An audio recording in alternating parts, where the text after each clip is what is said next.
Republicans are once again threatening to throw our economy into chaos by standing in the way of an increase in the nation's debt limit. But yet they increased it 3 times on a bipartisan basis when Trump was in office. But now that a Democrat's in office, suddenly they're all for fiscal constraint, right? Well, if you're mad about that, join the club. Let's talk about it in today's video.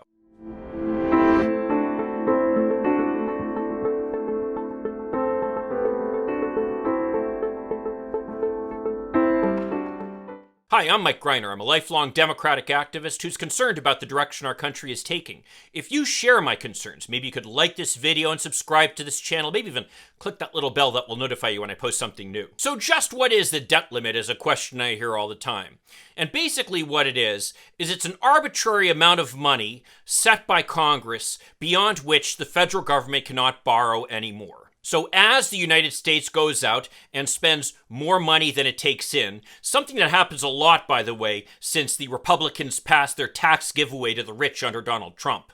I mean, isn't it funny that the last time we actually brought in more money than we paid out and actually were running a surplus rather than a deficit was when Bill Clinton was president? In other words, when we had a Democrat in charge. But when Donald Trump was in charge, Republicans were spending money like drunken sailors, giving away everything they could to the very rich and laughing their way to the bank. During that time, of course, Democrats who actually care about our country went along with increasing the debt limit on a bipartisan basis without any controversy. I mean, the world relies upon the American dollar and the American credit being worth something. It's part of the reason that the U.S. government is able to borrow at such a low rate. And as a result, we can afford to do things like infrastructure spending and free college education and free childcare. But starting after the 2010 election, when the Tea Party essentially came into power in Congress, the Republicans have engaged in a kind of brinkmanship, where essentially they go and say, oh, we're not going to allow this debt limit to increase, something that was increased dozens of times before under Democratic and Republican presidents with really no controversy. Because after all, we spent the money. You got to pay the bills, right? Well, this is what you have to do to pay the bills.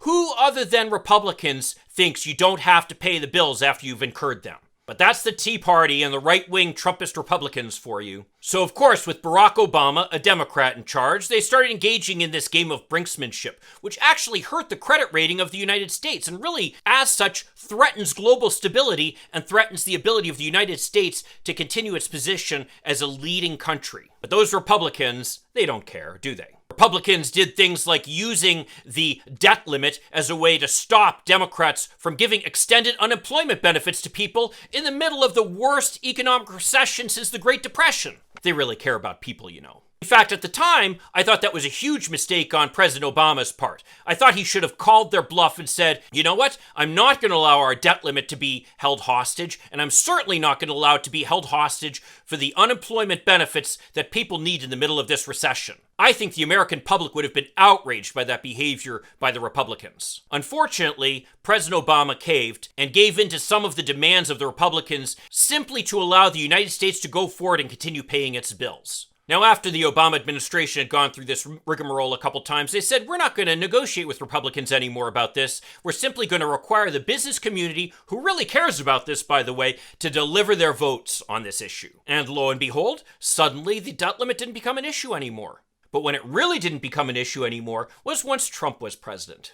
Because suddenly these Republicans, and were so concerned about deficits and debts and were fiscal conservatives when Democrats were in charge and trying to help actual people throughout the country, suddenly they didn't have any concerns when they were in charge and got to spend federal money on helping the rich. So they passed the tax giveaway to the wealthy and did all kinds of other things to help the wealthy in the country without regard to any kind of concerns about fiscal conservatism. Many liberals, like Paul Krugman and myself, predicted that suddenly when a Democrat was back in charge, the Republicans would find their fiscal conservative chops again. Well, here we are. Big surprise. The White House has said that it's not going to negotiate with these Republicans on this issue, and I support their decision to do that. Ultimately, there are options for Democrats to address the debt limit issue on their own without Republican support. But this just shows, once again, the hypocrisy of the Republicans. They don't care about the country. They don't care about fiscal conservatism. They certainly don't care about anybody in the country except for their rich friends.